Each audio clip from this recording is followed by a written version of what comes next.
Sí, yo creo que es importante establecer primero que la decisión de las organizaciones sociales, de las organizaciones político-partidistas, no determina el curso de los votantes y qué es lo que decidan en cuanto a una u otra opción. Sin embargo, inciden de una u otra forma en cuál sea esta decisión que los electores tengan para escoger o decidirse por uno de los dos. Ahora, es importante un poco diferenciar el tema del voto de Pachacuti y el tema del voto de las restantes organizaciones sociales, por ciertas particularidades que son importantes analizarlas. Primero, el voto de Pachacuti tiene un componente indígena sumamente importantísimo y de una u otra forma, si bien es cierto, en procesos electorales no se puede decir que sea así, pero en procesos organizativos sociales, la decisión de los líderes establece una disciplina y una unificación, ¿no es cierto?, en torno, por ejemplo, a la movilización social, independientemente de las posiciones políticas o partidistas, cuando se trata de defender la identidad, de defender los recursos naturales, de defender el bienestar de las comunidades.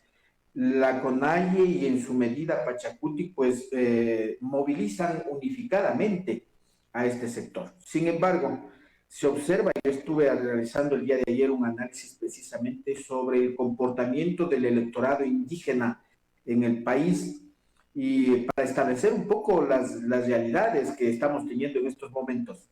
Y fíjese usted que en el Ecuador tenemos alrededor de 1.100.000 pobladores indígenas. Evidentemente no todos ellos votarán alrededor un poco más de 700.000 indígenas, pero ya cuando usted hace un análisis exhaustivo sobre todo, valorando de que en el año 2023 Pachacutic no tuvo candidato presidencial y por tanto no tenía capacidad de cobertura o arrastre, se diría que esa es la votación dura en estos últimos tiempos de Pachacutic. Y por tanto, el voto ya duro, conciso de Pachacutic se habla de alrededor de 400.000 votos en el país y de ellos obviamente hay que establecer el porcentaje de participación del movimiento indígena o del sector indígena, porque decía serían alrededor de 700.000 votantes indígenas, es decir, algo de 300.000 de diferencia. Estos 300.000 ¿a dónde se fueron? Efectivamente se fueron a otras corrientes, a otras fuerzas. ¿Cuáles fuerzas? Unos, la socialdemocracia a través de la Revolución Ciudadana, inicialmente me refiero, otros se fueron también con Daniel Noboa. Recordemos de que en Tungurahua tuvo un triunfo importantísimo el presidente, incluso recordemos de que en toda la sierra, prácticamente exceptuando la provincia de Imbabura, gana Daniel Noboa. Entonces hay, digamos, una incidencia en el sector indígena de este otro segmento de político que tiene que ver con la centro derecha, ¿sí? Entonces, ¿por qué es apetecido el voto de Pachacuti? El voto de Pachacuti, independientemente de los problemas que tenga ahora con algunos sectores del Chimborazo o en la Amazonía, de tomar una decisión favorable u orientada hacia la Revolución Ciudadana posiblemente, y estarían trabajando en función de favorecer a Daniel Noboa desde Chimborazo y algunos sectores de la Amazonía, es evidente de que es el sector más consolidado que participa en elecciones. Me explico. El voto se discute en casa, se discute en familia y todos van y votan en familia. Lo propio sucede cuando la comunidad se reúne, discute, analiza, propone y resuelve. El voto se lo hace en consolidado. Toda la comunidad vota por lo que se ha decidido, o por lo menos la mayoría de la comunidad. Entonces, este es un punto de análisis importante que hay que establecer. Y eso significaría posiblemente, por ejemplo, que la votación obtenida por Leonidas Issa, sobre todo en el segmento indígena, por lo menos el 60% de esta votación podría ir a la Revolución Ciudadana. Digo yo, un 30% posiblemente a Daniel Noboa y un 10% posiblemente al nulo. Ahora, en el caso de los otros sectores de la derecha o centro derecha, allí yo diría de que en cambio el problema es la dispersión. No hay pues un consolidado, una actuación conjunta de todos y es más bien individual los posicionamientos a favor o en contra de una candidatura. Y ello, diría, estaría orientado, siendo en menor número, digamos que son alrededor de casi 500,000 votos o electores, estarían destinados posiblemente, como decíamos en algún momento, quizá un 50, un poco más, a Daniel Noboa, un 30-40% al voto nulo, que yo creo que va a haber una importante votación nula, y un 10% posiblemente a Luisa González.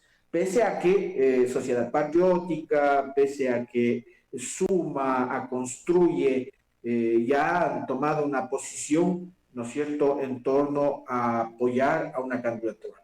El FUD y las organizaciones centrales sociales de Visto Frente Popular han manifestado que no estarán presentes en esta convocatoria. Entonces significa evidentemente de que más o menos ya en estas organizaciones sociales que tienen una relación con partidos políticos han tomado una posición y una adhesión a cierta decisión, ¿no es cierto? Por ejemplo, el tema del Frente Popular irá por el voto nulo porque tiene una relación con la Unidad Popular.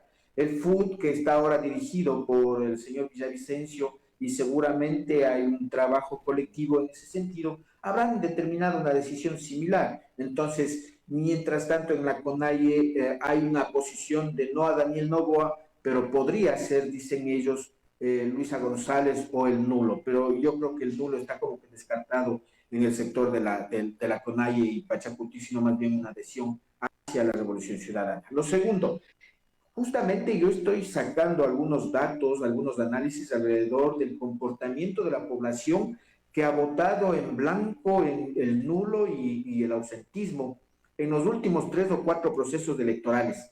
Y hay un dato curioso, ¿no es cierto? En la primera vuelta existe un número determinado de blancos, por ejemplo, pero en la segunda vuelta se reduce el número de blancos, es decir, aparentemente acudirían a votar. Y digo aparentemente acudirían a votar un mayor número y se reduce el blanco. ¿Por qué razón? Porque cuando usted hace un análisis de la votación, un análisis comparativo de la votación de primera y segunda vuelta, de la elección 2021, 2023 y 2025 en primera y segunda vuelta, usted se da cuenta que hay un incremento en cambio del voto nulo. Es decir, a la primera vuelta votan, supongamos, 2.200.000 y a la segunda vuelta votan nulo 2.400.000, es decir, hay un aumento entre el 100.000 y 150.000 votos más o menos que estuve estableciendo. Ojalá ya pueda sacar el análisis completo sobre este tema.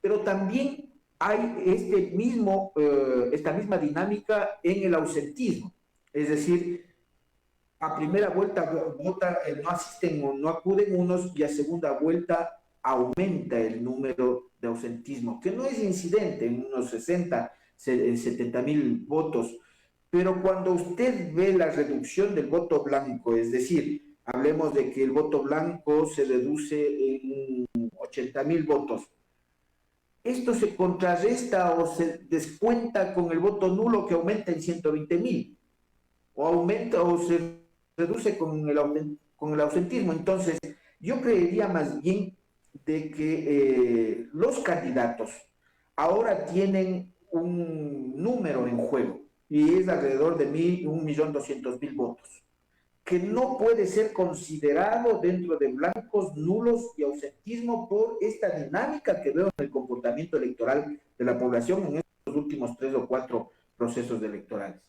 Y de ese 1.200.000 tendrán que en realidad trabajar duro y fuerte, punto uno, para mantener lo que tienen ganado hasta ahora, es decir, su 44% cada uno, más 0.17 el señor Daniel Noboa. Y adicionalmente a eso, trabajar por este 1.200.000. ¿A dónde van este 1.200.000 electores? Es la pregunta que quizá la ciudadanía y quizá incluso los propios candidatos se harán, sobre la base de esta diferenciación entre votos de centro izquierda y votos de centro derecha. Pero sin embargo, lo que pasa es de que la campaña o la precampaña electoral que se está haciendo está desarrollando una mala jugada a los candidatos. Día tras día generan tropiezos en la promoción que se amplifican por más pequeños que sean. El señor Noboa y sus ministros con una serie de errores, la señora Luisa González, sus asambleístas, sus integrantes, sus líderes desde el otro lado, cometen errores que se escandalizan. Ahora vamos a ver lo que usted señalaba en principio, el tema del debate presidencial el 23 de marzo, que quizá ese sea un elemento referente para que se ubique este 1.200.000 y quizá algo de los blancos respecto a por quién o a favor de quién votar. Lo grave es de que la pelea no va a ser por 500.000, a mi juicio. La pelea va a ser mucho más inferior a ese dato respecto a la diferenciación que uno u otro candidato puedan tener. Y quizá con la campaña que puedan desarrollar algunos sectores y este proceso de decisión sobre el nulo aumente más el nulo y no aumente favorablemente la votación para uno de los dos candidatos.